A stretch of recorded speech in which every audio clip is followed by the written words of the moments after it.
오늘은 야곱의 축복이라는 제목이지요. 지난주 우리는 기근이 애굽에 그리고 그 주변 가나안 땅에, 그러니까 온 땅에 임하였다. 이것이 너무나 심하게 되었다는 것을 보았죠. 그때 요셉은 그 기근의 모습들을 통하여 토지법을 세워 나가지요. 근데 결국 이 토지법은 사람들을 올가매려 하는, 독재를 하려고 하는 것이 아니라 오히려 이것을 통하여서 모든 사람들에게 모두가 만족할 만한 그러한 위기에 탈출하는 귀한 법이 되었고, 또 당시에 힘이 없던 이 애굽 바로 왕을 왕권에 집중할 수 있는 그러한 왕권에 또 집중하는 계기가 되었으며, 무엇보다도 하나님의 약속을 붙들고 요 야곱과 그 모든 이스라엘 가족들이 그 땅에 살게 되는 그러한 인생의 그 축복의 토대를 마련하는 귀한 시간이 되었다라고 하는 것을 오늘 우리는 지난주에 보았습니다. 그러한 하나님의 큰 그림이 성취되는 그러한 인생으로 예수 그리스도를 우리 이 땅에 보내주시며, 예수 그리스도를 통하여서 구원의 큰 그림을 그리고 계시고 성취하시고, 앞으로도 주님의 은혜로 이렇게 이끌어 나가시는 그 주의 사랑, 이것을 기억하면서 오늘 말씀 가운데에 주님께서 야곱의 축복을 통하여 우리에게 그 구원의 은혜를 계획하시고 성취하시는 주님이시다 깨닫는 저와 여러분이 되기를 주님의 이름으로 축원합니다. 여러분, 더불어서 오늘 본문을 통하여 야곱이 다음 세대들을 향하여 축복하는 내용입니다. 이 내용을 통하여 우리도 그렇게 우리의 다음 세대들을, 또 우리 자녀 세대들을 축복하는 우리 장년, 우리 부모 세대가 되기를 주님의 이름으로 축원합니다. 여러분, 야곱은 이제 가나안 땅을 떠나서 이 애굽 땅에서 지내게 됩니다. 그가 애굽 땅에 온 지는 130세에 왔습니다. 그리고 여기서 17년 동안 살아서 147년의 때가 되었다. 우리가 읽지는 않았지만 47장 27절부터 31절까지 그 내용을 기록하고 있는 것이죠. 여러분, 그러면서 이제 야곱도 자기의 연한이 다 되었다는 것을 알게 되었던 것이죠. 왜?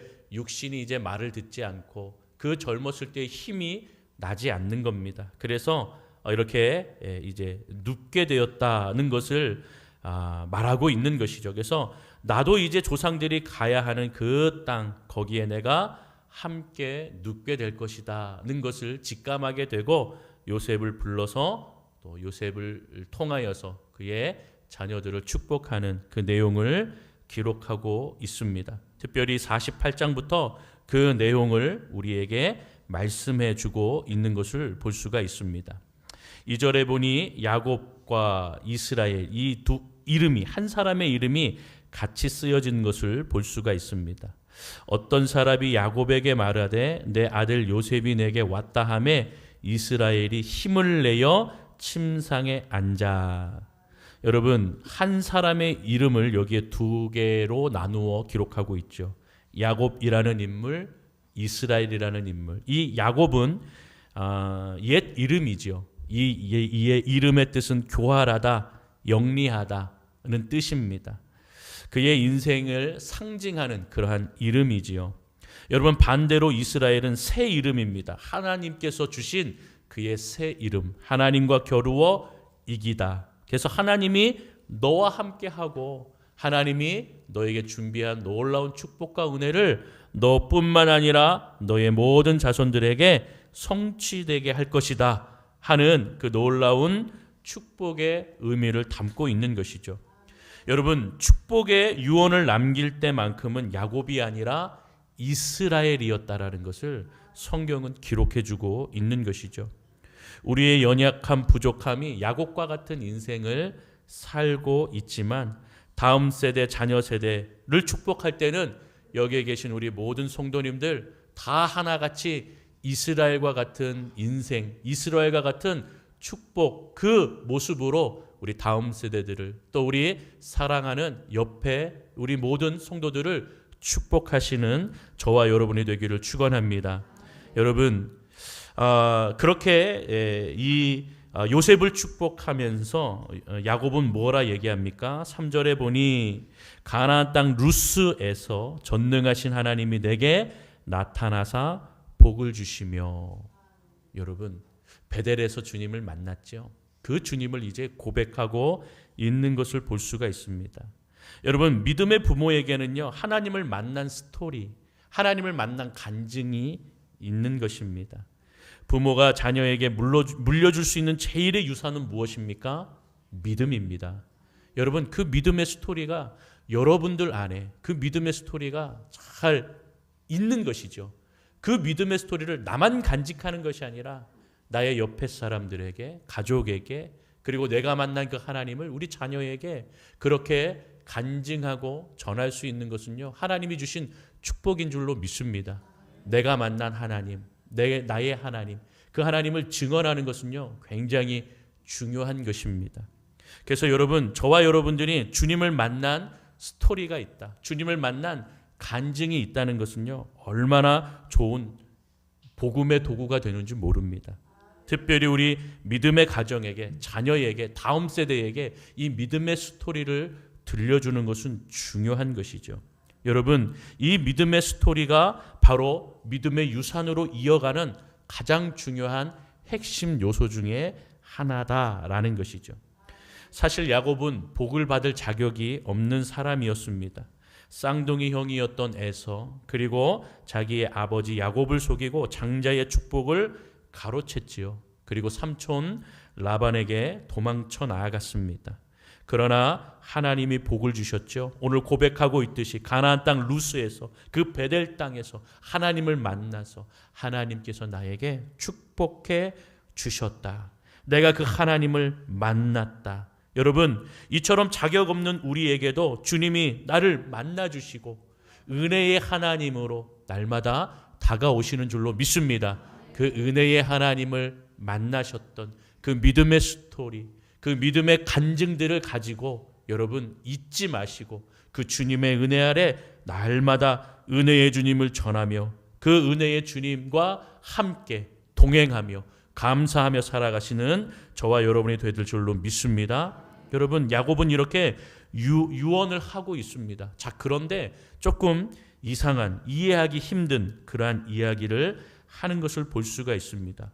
5절에 보니까요, 이제 요셉이 애굽 땅에서 낳은 두 자녀를 데리고 나왔습니다. 에브라임과 므낫세. 잘 보면 여러분, 원래는 이 첫째가 에브라임이죠. 장자가 에브라임이죠. 그리고 장자가 므낫세고 차남이 에브라임이죠. 그런데 성경에서는 차남인 에브라임을 먼저 기록하고 있는 것을 볼 수가 있습니다. 그래서 애굽에서 낳은 두 아들 에브라임과 므낫세, 이렇게 먼저 기록을 하고 있는 것이죠. 그러니까 그가 이 축복을 먼저 받아야 되는 그러한 순서로 에브라임을 먼저, 차남이었던 에브라임을 먼저 기록하고 그 다음에 장자였던 므낫세를 기록하고 있는 것 또한 좀 새롭게 보여지지요. 자, 그런데 거기서 그친 것이 아니라 야곱은 바로 이 두 손자들을 자신의 아들로서 내가 삼을 것이다, 이렇게 얘기합니다. 루벤과 시몬처럼 내가 이들을 나의 자녀로 삼을 것이다 라고 그렇게 말을 하고 있는 것을 볼 수가 있죠. 여러분, 좀 인간의 생각으로는 이해가 되지 않지요. 요셉의 이 자녀들이 잘 자라고 있고 문제가 없어 보이지만 여러분, 이 안에 하나님의 은혜가 있는 것입니다. 무엇이냐면 바로 야곱은 지금 이 자체로만 생각한 것이 아니라 이후에 이들이 하나님의 백성으로 이스라엘의 민족을 이루어 살며 각각의 지파의 우두머리로 서는 인생이 될 것이라는 것을 기억하고 있었죠. 하나님의 약속임을 알고 있었죠. 여러분, 그 자리에 이제 요셉을 대신할 이 두 인물, 므낫세와 에브라임을 자기의 자녀로 세울 것을 말하고 있는 것입니다. 여러분, 왜 그렇습니까? 사실 생각해 보면 이해가 갑니다. 자, 요셉은 애굽 땅에 와서 애굽의 제사장 그리고 그 제사장의 딸인 여인과 결혼을 하였습니다. 그러니까 보면은요, 유대의 순수 혈통이 아닙니다. 여러분, 이스라엘은 우리나라보다 더 배타적이어서요, 순수 혈통을 굉장히 많이 따집니다. 우리 유대의 순수 혈통이 아닌 그러한 혈통이 있죠. 사마리아인들입니다. 역사적으로 볼 때에 사마리아인도 유대 땅 안에 같이 있어서 유대인이었지만, 여러분 이제 이 창세기 이후에 나중에 보게 되면 북이스라엘과 남유다가 있는데, 북이스라엘이 이제 아수르에서 무너지게 되고 남유다는 바벨론에 의해서 멸망하게 됩니다. 완전히 이스라엘 땅이 다 멸망하게 되죠. 지식층, 젊은 사람, 고위층 이런 사람들을 노예로 이제 바벨론이 다 끌고 가고요. 나약한 사람들, 뭐 별로 그렇게 반란을 일으키지 않을 것 같은 사람들은요, 유대 땅에 남겨놓습니다. 특별히 사마리아 사람들은요, 북쪽에 있는 아시리아나 다른 여러 민족들의 사람들을 데리고 와서 일부러 결혼을 시킵니다. 그래서 그 자녀들을 낳아 유대의 순수 혈통을 완전히 없애버리는 정책을 펼치기도 하는 것이죠. 그래서 이제 유대인들은 사마리아 사람들을 이렇게 별로 그렇게 좋아하지 않고 무시하면서 그렇게 살아갔던 것을 볼 수가 있습니다. 이게 역사적인 이제 내용의 모습이죠. 자, 그만큼 유대 땅은 순수 혈통을 굉장히 중요하게 여기고, 그렇지 않으면 배타적으로 바라보는 것이죠. 자, 그러함 가운데에 지금은 괜찮겠지만 나중에 야곱도 떠나고 요셉도 떠나고 각각의 이 자녀들이 이제 그 각각의 지파의 우두머리가 되며 이후에 민족들을 이끌어 나가야 되는 그때에는 어떤 일이 벌어지겠습니까? 이 에브라임과 므낫세는 저 멀리 사마리아인들처럼 무시하고 이렇게 우리의 그 족보 안으로 데려오지 않는 그런 가능성이 컸다는 것이죠. 야곱은 이것을 알고 있었습니다. 하나님께서 자신에게 주셨던 이 놀라운 축복과 은혜가 하나하나 펼쳐지고 이루어지고 가시화되는 것을 이제 자기의 인생 속에서 느끼게 되었던 것이죠.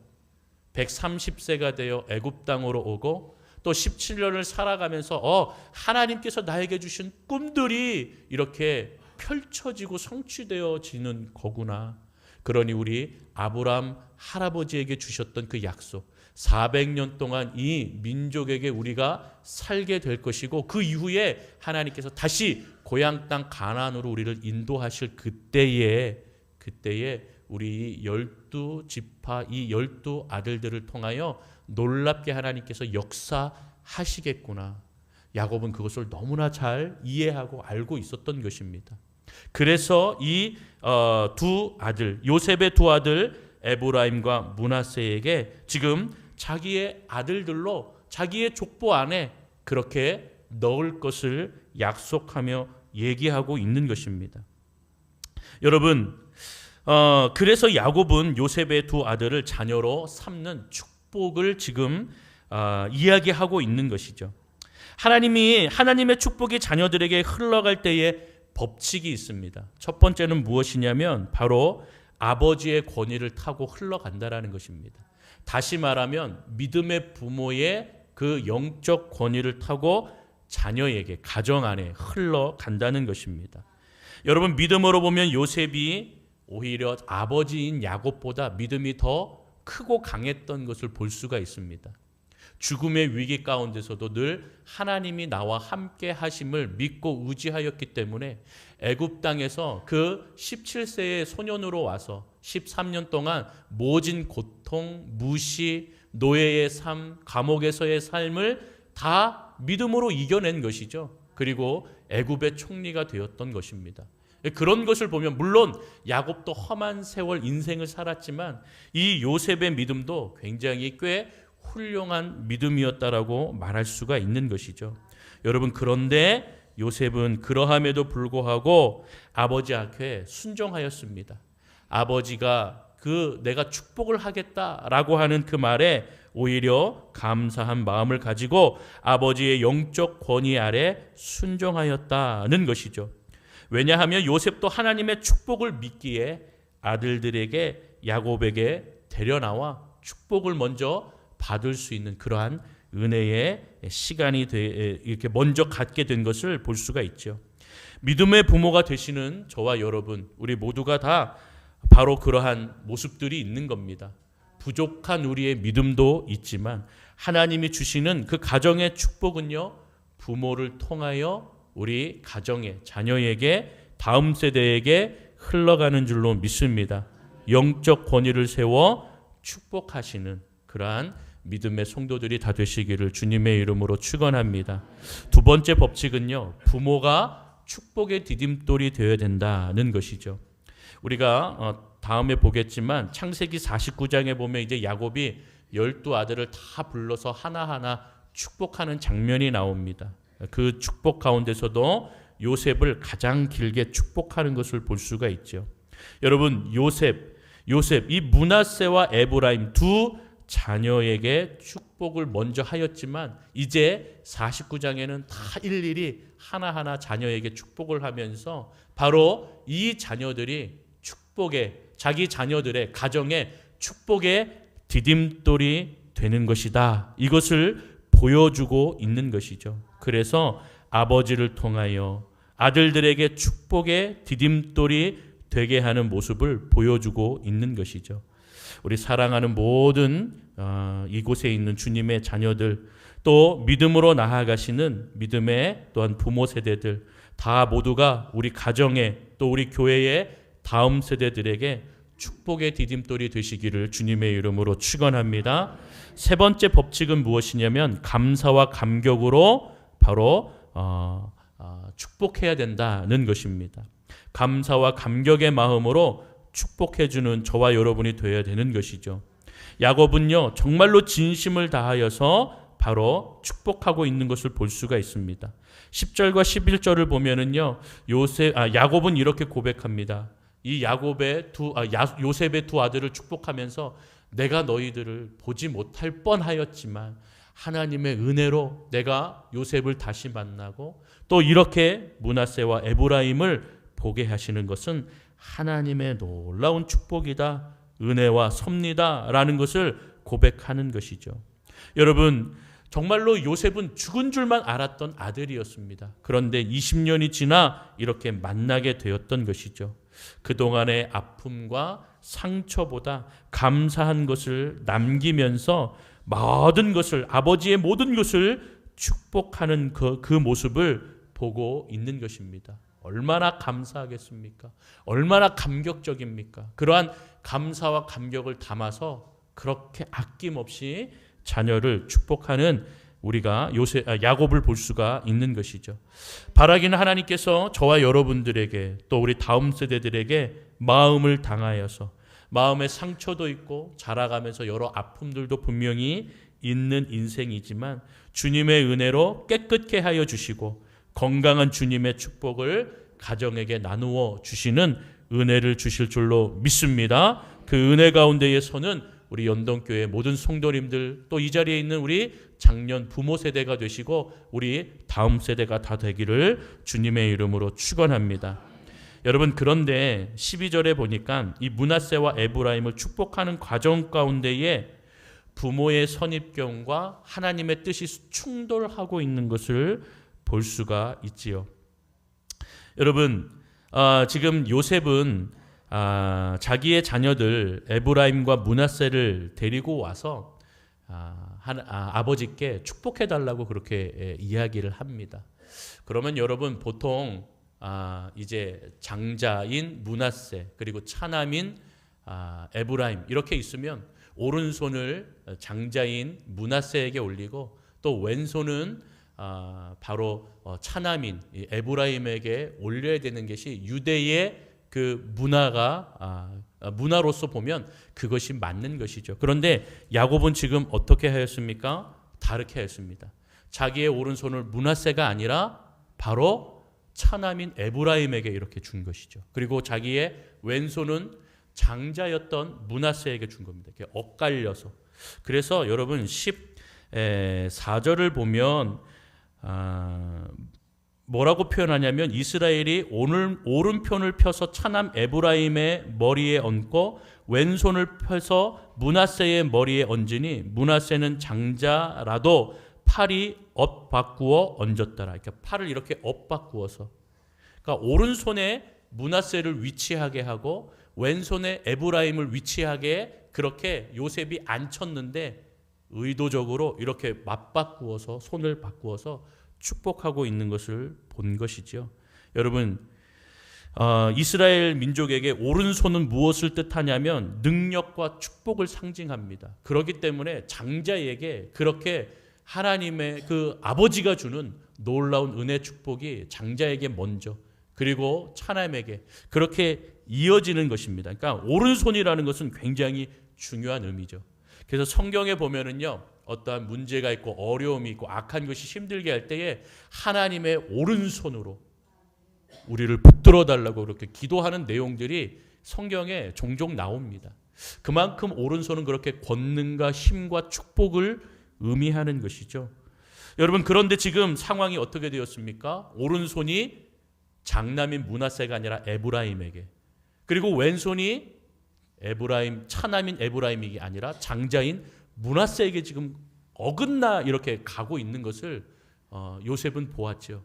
그래서 17절에 보니까요, 요셉이 이것을 기뻐하지 않았다라고 표현합니다. 여러분, 17절에 보면 그들의 17절에 보면 요셉이 그 아버지가 오른손을 에브라임의 머리에 얹은 것을 보고 기뻐하지 아니하여 이렇게 표현하고 있죠. 그래서 어떻게 행동했습니까? 아버지의 손을 들어 에브라임의 머리에서 므낫세의 머리로 이 오른손을 옮기고자 하였다, 이렇게 표현하고 있습니다. 여러분, 그럴 정도로 요셉은 지금 깜짝 놀란 거죠. 기겁을 한 겁니다. 아이고, 아버지가 왜 저러시지? 지금 아프셔서 지금 좀 헷갈리시나? 이것을 생각하고 지금 행동한 것입니다. 여러분, 사실 이 요셉도 장자가 아님에도 불구하고 놀라운 은혜와 축복을 받지 않았습니까? 그러함에도 불구하고 이 요셉에게도 장자에게 주는 축복, 이것을 생각하고 있었다는 것이죠. 그러니까 인간적인 어떤 그런 생각, 유대의 그런 문화가 자기도 모르게 아직도 이렇게 배어 있고 남아 있던 것을 볼 수가 있습니다. 부모의 인간적인 계획은요, 하나님의 뜻과 어긋나 충돌하게 되어 있는 것입니다. 여러분, 그래서 아버지의 손을 옮기려 하였다라고 그렇게 표현할 정도로 지금 요셉은 기뻐하지 않고 있는 것입니다. 그러나 이 야곱은 뭐라 얘기합니까? 아들아, 나도 안다. 지금 내가 하고 있는 이 행동 나도 알고 있다라고 이야기하면서 이 행동이 실수가 아니다라는 것을 지금 분명히 말해주고 있는 것이죠. 아버지의 영적 권위로 요셉에게 말하고 있는 것이죠. 여러분, 믿음의 권위를 부모가 세우는 것이 중요한 것입니다. 그래서 부모들이 더 기도하고, 그래서 부모들이 더 하나님께 매달려야 하는 것입니다. 아무리 성령 충만한 목사님들도, 성령 충만한 장로님들도, 성령 충만한 직분자들이라 하여도 자녀의 문제 앞에서 무너지는 것들을 많이 볼 수가 있습니다. 성경에서 보면 그랬죠. 여러분, 그렇습니다. 엘리 제사장도 무너졌습니다. 자기의 두 아들을요, 제대로 키우지 못하고 무너지는 것을 보았습니다. 다윗도 많은 자녀들이 있었지만 온전하게 믿음 가운데 세워나가는 것을 보지 못하였지요. 자기의 아들이 난을 일으켜서 자기에게 이렇게 칼을 겨누는 그러한 일들도 벌어진 것을 볼 수가 있는 것입니다. 여러분, 아무리 성령 충만하고 믿음이 좋은 부모라고 할지라도 자녀의 문제 앞에서 무너지는 일들이 많이 있는 것이죠.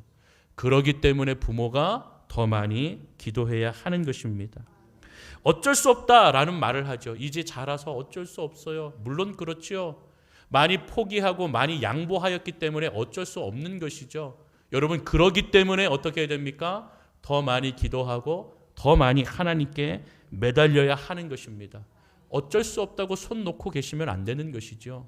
더 기도해야 되고 더 매달려서 나의 이 자녀가 하나님께로 돌아오고 주님을 의지할 수 있도록 기도하는 것이 누구의 몫입니까? 부모의 몫입니다.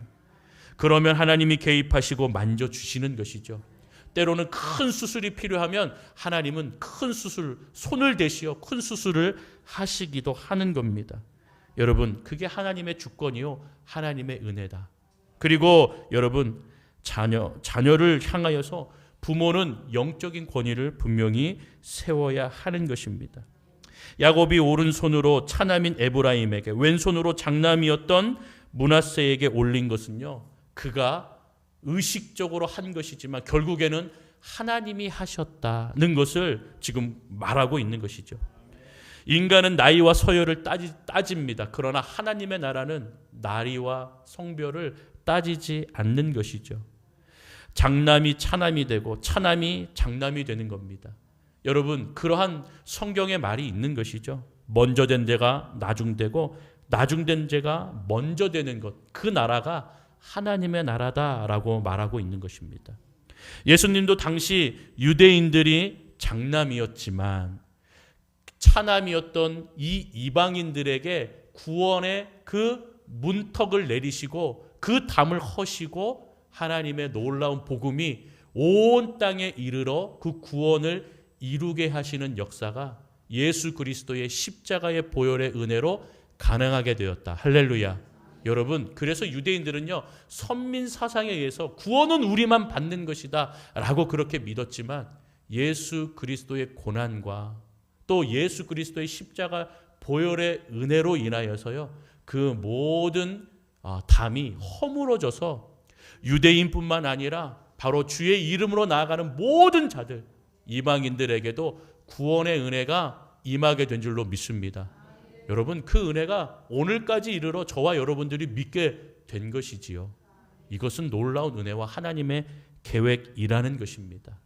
먼저 된 자가 나중되고 나중된 자가 먼저 되는 그러한 은혜의 놀라운 역사가 이 종려 주일에 주님께서 예루살렘에 입성하시어 그 종려나무를 흔들며 나아갔던 유대인들에게만 나아갔던 것이 아니라 그 은혜는 온 땅에 예수의 이름으로 주님 앞에 나오는 자들에게 임하는 은혜였다라는 그 사실을 예수 그리스도께서 어린 나귀를 타시며 들어가시며 바로 하나님의 계획과 하나님의 그 구원의 은혜가 모든 예수의 이름으로 나오는 자들에게 임한다라는 것을 알려주시는 놀라운 사건이었다라는 것이죠. 사랑하는 성도 여러분, 그와 같이 주님께서 자격 없는 우리이지만 하나님께서 놀라운 섭리와 은혜로 구원의 은혜를 펼치시고 계시다. 지금도 살아 역사하고 계시는 줄로 믿습니다. 그러니 여러분 더 기도해야 됩니다. 더 기도해야 되고, 우리 부모는 자녀들을 위하여, 또 자녀들은 부모를 위해서, 그리고 여러분 자신들의 또 만날 미래의 배우자들을 위해서, 그리고 우리 교회의 어른들은 우리 다음 세대들을 위해서 계속적으로 끊임없이 기도하고 또 기도하고 또 기도하며 하나님의 힘과 능력을 믿고 나아가셔야 될 줄로 믿습니다. 여러분, 결국에 이 므낫세 지파에서 기드온이라는 그 믿음의 사사의 놀라운 인물이 나왔습니다. 그리고 이 에브라임 지파에게는 더 큰 자인 여호수아가 이렇게 에브라임 지파에서 나왔죠. 여러분, 그러나 예수님은 유다 지파에서 나왔습니다. 그러니까 이것은 좀 우리가 기억해야 됩니다. 무엇이냐면 하나님의 축복은 좀 멀리 봐야 된다라는 것이죠. 그리고 하나님의 자녀들은요, 다 축복을 받는 것입니다. 모두가 하나님이 다 축복을 주십니다. 다 하나님께서 달란트를 주시고 은사를 주셨고 그 인물들을 통하여서 하나님은 영광을 받으십니다. 모두가 다 나의 뱃속에서, 나의 태에서 예수님과 같은 인물이 나올 수가 없는 것이죠. 누구에게는 기드온이 나왔고 누구에게는 여호수아가 나왔고 또 유다 지파에는 예수님이 나왔듯이 남의 축복을 욕심내는 것, 그것은 부모가 해야 할 마음이 아니고요, 그 사람들에게 주셨던 축복이라는 것을 기억하면서 우리 각자에게 주신 달란트, 우리 각자에게 주신 은사, 그러한 놀라운 사명이, 각각의 사명들이 모여서 모든 것이 다 하나님께 영광이 되도록 올려드린다. 이것이 중요한 것입니다. 사랑하는 성도 여러분, 그러기에 오늘 우리가 기도를 쉬지 않고 주님 앞에 드려야 되는 이유는 주님을 믿는 모든 자녀들의 백성의 가정에 자녀들은 하나님이 분명히 축복을 주십니다. 그러니 쉬지 않고 기도하시고 또 끊임없이 포기하지 않고 기도하시고 하나님의 은혜를 구하며 나아갈 때에 하나님께서 계획하시고 하나님의 섭리 가운데에 그 하나님의 은혜와 축복이 임하게 하실 줄로 믿습니다. 그 믿음으로 오늘도 주를 바라보시며 주 앞에 서시는 저와 여러분이 되시기를 주님의 이름으로 축원합니다. 축원합니다.